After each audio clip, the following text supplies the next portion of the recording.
नमस्कार, आप देख रहे हैं न्यूज इंडिया। आपके साथ मैं हूं अभिषेक। यूपी में नगर निकाय चुनाव की घोषणा के बाद सभी पार्टियों ने अपने उम्मीदवारों को चुनावी रण जीतने के लिए तैयार कर लिया है।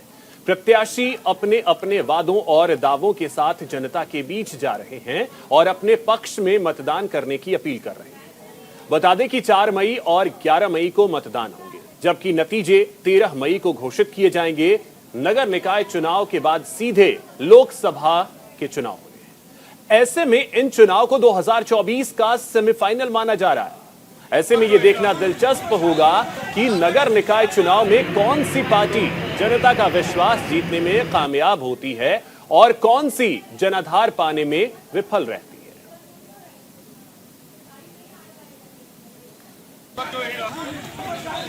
तो सहयोगी नीरज मिश्रा हमारे साथ लखनऊ से जुड़ रहे हैं। नीरज, जैसे जैसे नजदीक आ रही है वोटिंग की तारीख, क्या हलचल?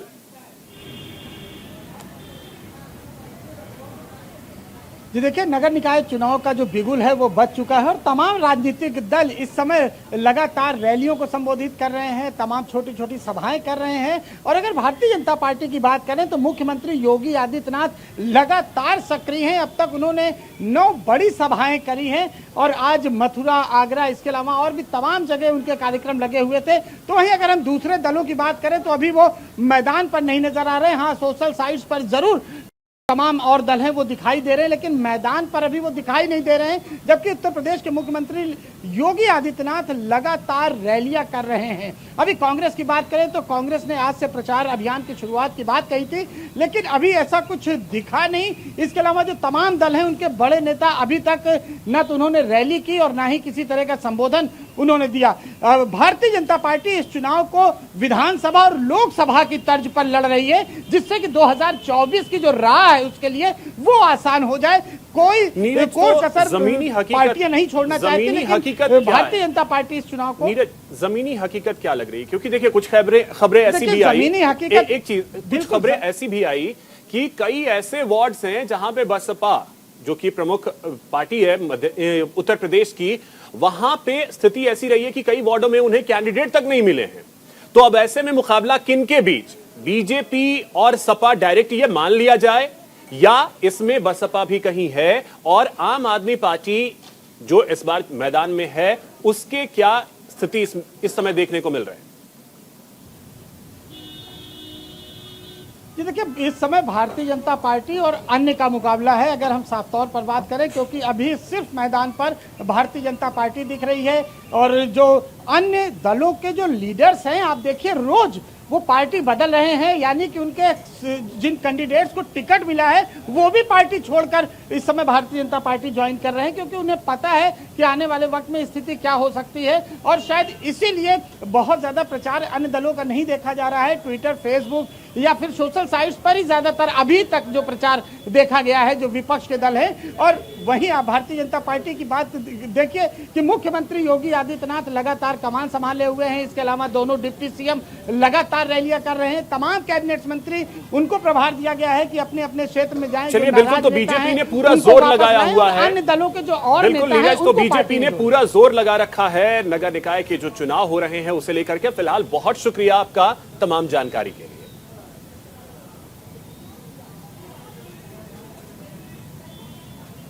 और इसी बीच बड़ी खबर आपको यह भी बता दें कि बीएसपी को कई जगहों पर प्रत्याशी मिल ही नहीं रहे हैं, जिसकी वजह से मायावती नाराज नजर आ रही हैं। और उन्होंने मुख्य जोन के इंचार्ज मुनकाद अली को हटाया है। कानपुर से यह खबर है, जहां पे बीएसपी के नए मुख्य जोन इंचार्ज बनाए गए हैं शमसुद्दीन राइन। शमसुद्दीन राइन करेंगे निकाय चुनाव का नेतृत्व। तो अब देखिए, बीएसपी की स्थिति यह है कि कानपुर में उसे कई वार्डों के लिए कैंडिडेट्स ही नहीं मिल रहे हैं, जिसकी वजह से मायावती नाराज नजर आ रही हैं। और उन्होंने एक बहुत बड़ा फैसला लिया है कि मुख्य जोन इंचार्ज जो हैं मुनकाद अली, उन्हें हटा दिया है और अब कानपुर में बीएसपी की जिम्मेदारी जो है वो शमसुद्दीन राइन के कंधों पर दी गई। तो आपको बता दें कि मायावती खफा चल रही हैं, नाराज चल रही हैं और इसी की वजह से उन्होंने बहुत बड़ा फैसला लिया है इंचार्ज जो कि जोन इंचार्ज हैं मुनकाद अली, उन्हें हटा दिया गया है। कानपुर से यह खबर है, जहां बीएसपी के नए मुख्य जोन इंचार्ज होंगे शमशुद्दीन, और आपको बता दें कि उनके कंधों पर अब जिम्मेदारी होगी बसपा की।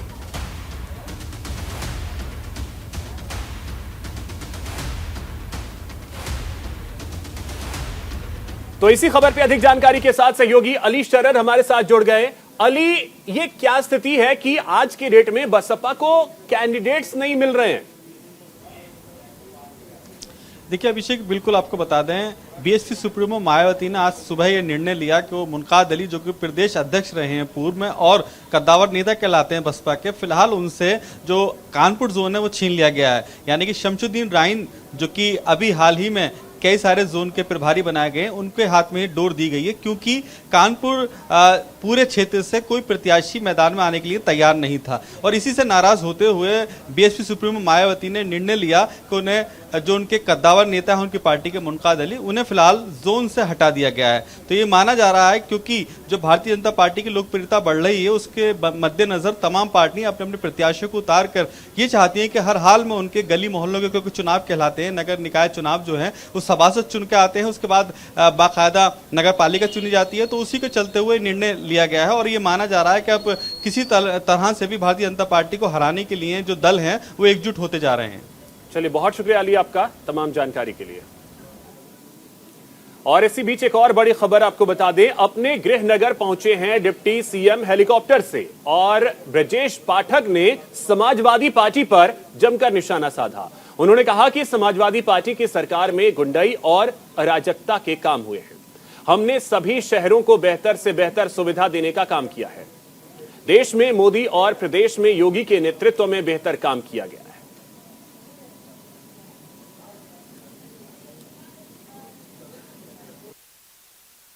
आदरणीय प्रधानमंत्री नरेंद्र मोदी जी के नेतृत्व में उत्तर प्रदेश में आदरणीय योगी जी के नेतृत्व में बेहतर से बेहतर काम हुआ है। आप चारों तरफ निकल करके देख लीजिए, हम लोग पूरे प्रदेश में भ्रमण कर रहे हैं। भारतीय जनता पार्टी के प्रत्याशी प्रचंड बहुमत से जीत रहे हैं। हरदोई जनपद में भी हमारे सभी। तो सहयोगी मनोज तिवारी हमारे साथ जुड़ रहे हैं हरदोई से अधिक जानकारी के साथ। मनोज, आपसे ये चीज समझना चाहेंगे, हरदोई में चुनाव को लेकर क्या हलचल, और बीजेपी का प्रचार करने के लिए अगर उप मुख्यमंत्री पहुंचते हैं तो उसके बाद वहां बीजेपी कार्यकर्ताओं में किस तरीके का जोश? जी हाँ, बिल्कुल देखा जाए, हरदोई में 13 नगर निकाय हैं जहां पर इस बार चुनाव हो रहा है। पिछली बार की अगर बात कर ली जाए तो केवल एक सीट बेनीगंज की जो भारतीय जनता पार्टी के खाते में आई थी, एक सीट पर जीत दर्ज हुई थी। लेकिन इस बार भारतीय जनता पार्टी 13 सीटों पर अपनी जीत दर्ज कराने के लिए तमाम जो सियासी राजनीतिक व्यवस्थाएं हैं वो कर रही हैं। तमाम जो बड़े नेता हैं वो यहाँ पर रैलियों को कर रहे हैं। और अगर बात कर ली जाए प्रमुख सियासी दलों की, तो समाजवादी पार्टी है, बहुजन समाज पार्टी है और आम आदमी पार्टी को यहाँ पर सिर्फ एक प्रत्याशी जो शहर में घोषित किया गया है। बाकी कई जगह पर कांग्रेस, समाजवादी पार्टी और बसपा ने अपने प्रत्याशी ही नहीं खड़े कर पाए हैं। तो ऐसे में भारतीय जनता पार्टी मजबूती से चुनाव मैदान में कूद चुकी है। चूंकि प्रमुख सियासी दल है, सत्ता पक्ष है, केंद्र से लेकर प्रदेश में भारतीय जनता पार्टी की सरकार है। तो ऐसे में जो कार्यकर्ता हैं वो घर घर दौरा कर रहे हैं, लोगों से मोदी और योगी के नाम पर वोट मांग रहे हैं। लेकिन अन्य दलों की अगर बात कर ली जाए तो समाजवादी पार्टी, बहुजन समाज पार्टी या आम आदमी पार्टी, कांग्रेस की बात कर ली जाए तो अभी तक प्रत्याशियों के समर्थन में इनके जो नेता हैं वो सामने नहीं आए हैं, कार्यालय में बैठकर रणनीति जरूर तय कर रहे हैं। चलिए, बहुत शुक्रिया आपका तमाम जानकारी के लिए। मैनपुरी से खबर है, जहां एक नगरपालिका और 9 नगर पंचायत के अध्यक्ष पदों पर चुनाव होने हैं, जिसमें सपा और बीजेपी के बीच कांटे की टक्कर है। ऐसे में प्रत्याशियों का हाल यह है कि निर्वाचन आयोग के निर्देशों को ठेंगा दिखाकर धारा 144 की खुलेआम धज्जियां उड़ाई जा रही हैं और जिला प्रशासन वहीं घिसा पिटा राग अलाप रहा है।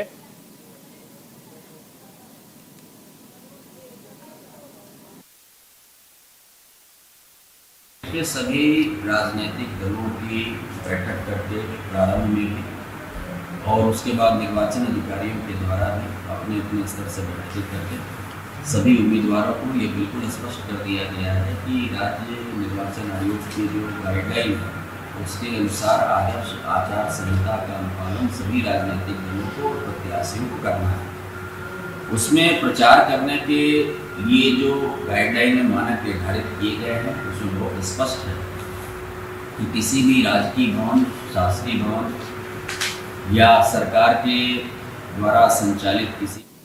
तो सहयोगी प्रमोद झा हमारे साथ मैनपुरी से जुड़ रहे हैं। प्रमोद, चुनावी हलचल तो वो आप जरा बताएं ही, लेकिन साथ ही साथ जो कायदे कानून है उस पर भी तो नजर रखने की जरूरत है, और आखिर ऐसी स्थिति क्यों?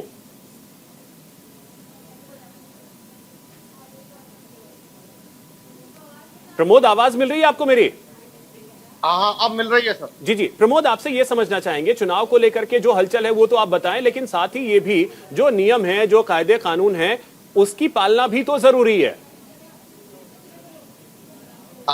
जी बिल्कुल, पालन करना जरूरी है। ये प्रशासन को देखना चाहिए, प्रशासन की जिम्मेदारी है, अपनी जिम्मेदारी को निभाए।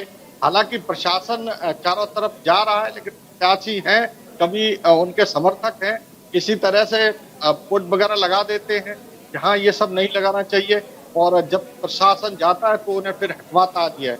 और हालांकि जिलाधिकारी से जब इस मामले में बात की तो उन्होंने कहा कि सख्ती से पालन किया जाएगा, अगर कोई इसका उल्लंघन करता है तो उनके खिलाफ भी सख्त कार्रवाई करेंगे। जी। और चुनावी हलचल कैसी? चुनावी हलचल जोरों पर है। यहाँ पर एक नगर पालिका परिषद है और 9 नगर पंचायतें हैं, जिनमें जो है टोटल 89 कैंडिडेट्स खड़े हुए हैं, जिसमें 31 प्रत्याशी जो है पार्टियों से हैं और 51 प्रत्याशी जो है निर्दलीय ताल ठोक रहे हैं। और टोटल। चलिए ठीक है प्रमोद, बहुत शुक्रिया आपका तमाम जानकारी के लिए, बहुत शुक्रिया आपका। मुजफ्फरनगर में जैसे जैसे नगर निकाय चुनाव की तारीख नजदीक आती जा रही है, उसी को लेकर हर पार्टी का प्रत्याशी वोटरों को अब रिझाने के लिए लगातार जुटा हुआ है और मोहल्ले लोग पहुंच रहे हैं वोट मांगने के लिए। इसी कड़ी में आज बीजेपी प्रत्याशी मीनाक्षी स्वरूप के पति गौरव स्वरूप ने सैकड़ों समर्थकों के साथ दवा बाजार में अपनी पत्नी को जिताने के लिए वोट मांगे और कहा कि जो भी समस्या दवा व्यापारियों की होगी, चेयरमैन बनते ही वह समस्याएं दूर की जाएंगी और मुजफ्फरनगर का विकास किया जाएगा।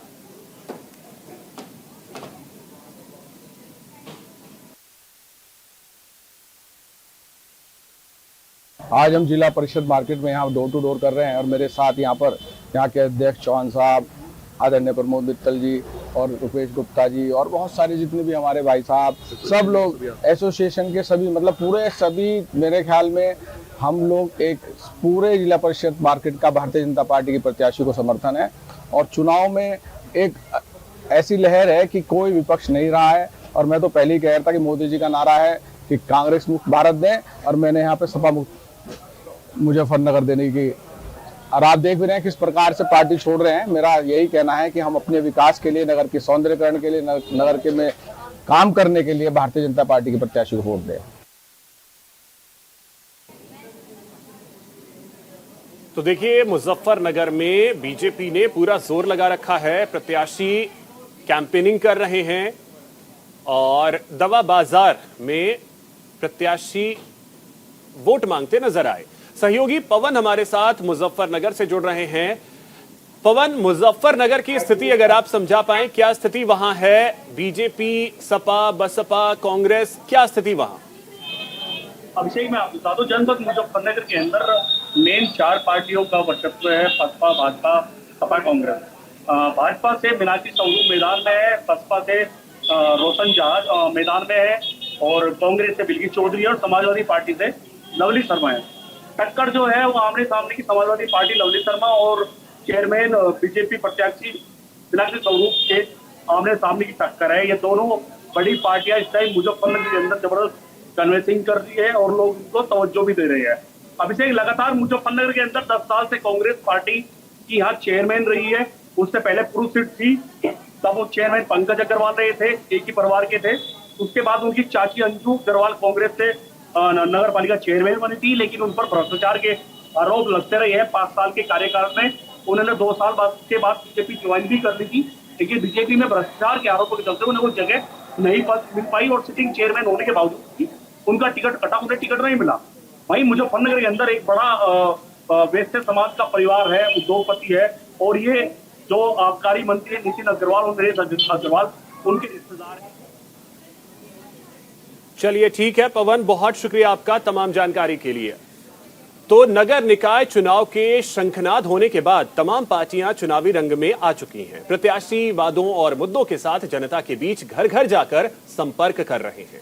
तो वहीं नगर निकाय चुनाव की बागडोर खुद मुख्यमंत्री योगी आदित्यनाथ ने संभाल रखी है। बीजेपी के विधायक से लेकर मंत्री तक बनारस में डेरा डाले हुए हैं। इस चुनाव को 2024 के लोकसभा चुनाव के सेमीफाइनल के तौर पर देखा जा रहा है, जहां एक तरफ 1995 से महापौर के सीट पर बीजेपी का कब्जा रहा है, तो वहीं इस बार समाजवादी पार्टी और कांग्रेस ने भी मजबूत प्रत्याशी उतारकर इस तिलिस्म को तोड़ने के लिए एड़ी चोटी का जोर लगा रखा है।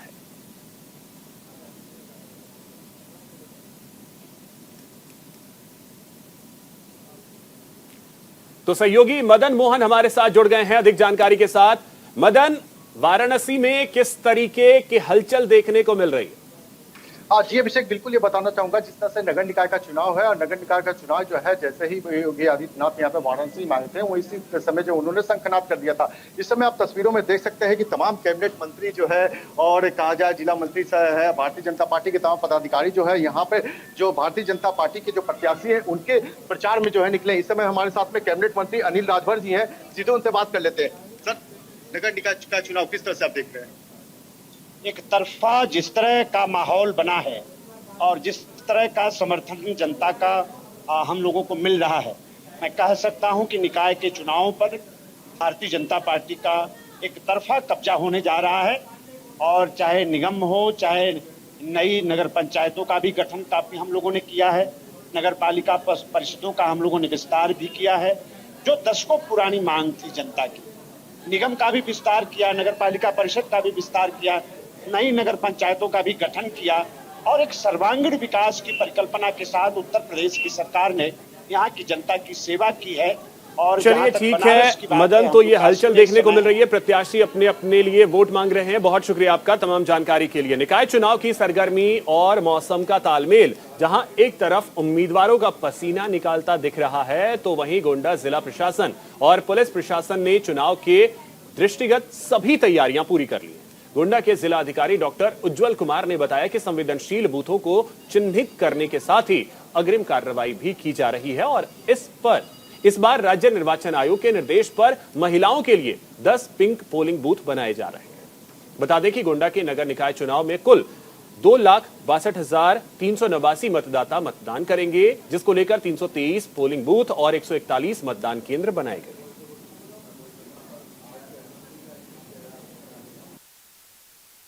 के चुनाव होने हैं, उसके लिए प्रशासन पुलिस के द्वारा सभी तैयारियां पूर्ण कर लिए गए हैं। हमारे जनपद में 10 नगर निकाय हैं, जिसमें 3 नगर पालिकाएं और 7 नगर पंचायत हैं। इन 7 नगर पंचायतों में 3 नगर पंचायत हैं जिसमें पहली बार नगर निकाय का चुनाव हो रहा है। इन सब में संवेदनशीलता का निर्धारण भी कर लिया गया है। हमारे टोटल 114 केंद्र और 323 बूथ्स हैं। तो सहयोगी अंबिकेश्वर हमारे साथ जुड़ गए हैं गोंडा से। अंबिकेश्वर, प्रशासन की किस तरीके की तैयारियां इस बार गोंडा में? प्रशासन ने पूरी तैयारी कर ली है। 10 नगर निकाय यहाँ पे, जिनमें 7 नगर पंचायत है और 3 नगर पालिका है, और 7 नगर पंचायतों में 3 नगर पंचायत ऐसी है जो अभी तुरंत बनी हुई है।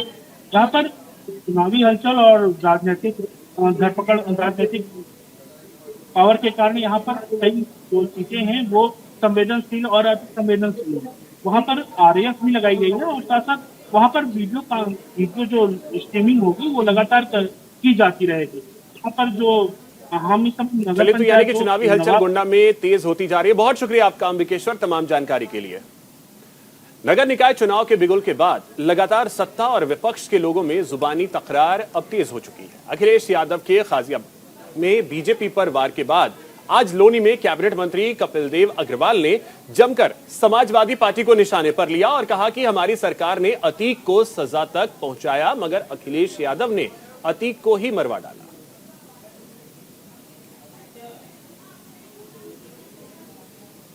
आप लोग अखिलेश जी रो रहे हैं, दुखी हैं, बहुत दुखी हैं, क्योंकि जिन लोगों को संरक्षण देते हैं उनकी सरकार, उनका संगठन, वो लगातार ऐसे सब लोग आज सरकार उत्तर प्रदेश सरकार के द्वारा उनका सफाया हुआ है। आज ये लोग या तो बिलों में घुस गए हैं या ऊपर पहुंच गए हैं। तो अखिलेश जी दुखी होते रहे, कोई दिक्कत नहीं है। प्रदेश की सरकार जन पसंद है, जिस जनता ने भरपूर वोट देकर के हमको आदरणीय मोदी जी को 2 बार प्रधानमंत्री बनाया, आदरणीय योगी जी को 2 बार मुख्यमंत्री बनाया, हमको लगातार जिताने का काम कर रही है। हम उस जनता के प्रति जवाबदेही है और प्रदेश की जनता बहुत पसंद है और पूरी दुनिया में योगी जी की जय जयकार हुई। तो अपने जब सब लोगों की स्नेह, सब लोगों का आकर्षण, सब लोगों का एक तरीके से भारतीय जनता पार्टी के प्रति, मोदी जी के और योगी जी के व्यक्तित्व के प्रति उनका समर्थन अगर किसी का हो रहा है और अधिक से अधिक लोग भारतीय जनता पार्टी में आ रहे हैं तो उनका स्वागत कर। अतीक वाले प्रकरण में अतीक किसके वो थे, किसके विधायक थे? आज बात कर रहे हैं अतीक अहमद को किसने मरवाया? आप लोग सवाल क्यों नहीं उठाते हैं? जनता नहीं कह रही क्या अतीक अहमद को किसने, समाजवादी पार्टी ने मरवाया कि नहीं? क्या वो राज खोलने जा रहे थे? गुड्डू मुस्लिम कौन है? अखिलेश जी के साथ संबंध क्या है उनके? जांच हो जाएगी, जब जांच होगी चुनाव के बाद पता चल जाएगा। समाजवादी पार्टी के लोगों ने मरवाया है भाई, उनकी पत्नी ने मरवाया है मिलके। ऐसे राज थे, ये पार्टी समाप्त हो जाती, लोग नफरत करने लगते। गुड्डू मुस्लिम कौन है मुझसे पूछोगे? जांच कर रही है एजेंसियां, इसलिए बोलना नहीं चाहिए।